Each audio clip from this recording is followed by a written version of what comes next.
16મી જુલાઈએ ભગવાન જગન્નાથ સમગ્ર સુરત શહેરમાં ભ્રમણ કરશે, એમની શોભાયાત્રા છે અને સમગ્ર સુરત શહેરના લોકોને દર્શન કરવા માટે સમગ્ર સુરત શહેરમાં શોભાયાત્રા રૂપે ભગવાન જગન્નાથ ફરવાના છે।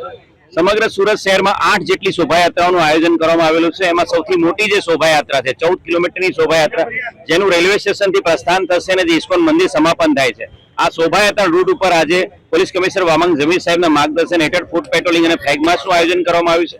સાથે સાથે તમામ 8 શોભાયાત્રાના ભાગ સ્વરૂપે, એના તૈયારીના ભાગ સ્વરૂપે તમામ પોલીસ વિસ્તારમાં શાંતિ સમિતિનું મીટિંગનું આયોજન સિનિયર ડીસીપી રેન્ક ઓફિસર દ્વારા કરવામાં આવ્યું છે। તમામ આયોજકો સાથે 1-to-1 મીટિંગ કરી લેવામાં આવી છે। શોભાયાત્રા રૂટનું પણ સેન્સિટાઇઝેશન અને ખાસ કરીને બીડીડીએસની ટીમ દ્વારા પણ શોભાયાત્રા રૂટને ચેકિંગ કરવામાં આવેલું છે।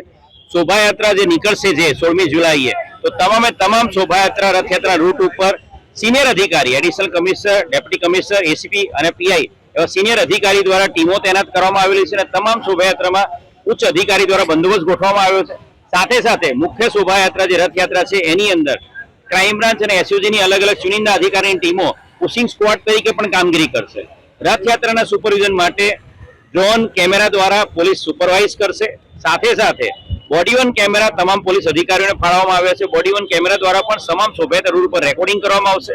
આ ઉપરાંત CCTV command and control room દ્વારા વિશ્વાસ પ્રોજેક્ટ અંતર્ગત સીસીટીવી કમાન્ડ એન્ડ કંટ્રોલ છે એ દ્વારા DCP rank officer command and control room મારફતે સમગ્ર શોભાયાત્રા રૂટ ઉપર સીસીટીવી કેમેરા દ્વારા સુપરવિઝન કરશે।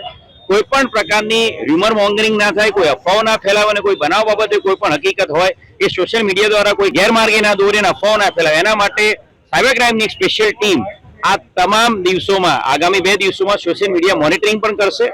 સાથે સાથે તમામ રૂટ ઉપર ફિક્સ બંદોબસ્ત, સ્ટેટિક બંદોબસ્ત, મૂવિંગ બંદોબસ્ત, ડીપ પોઈન્ટ બંદોબસ્ત અને ધાબા પોઈન્ટ બંદોબસ્ત, એમ 5 લેયરમાં બંદોબસ્ત ગોઠવવામાં આવ્યો છે।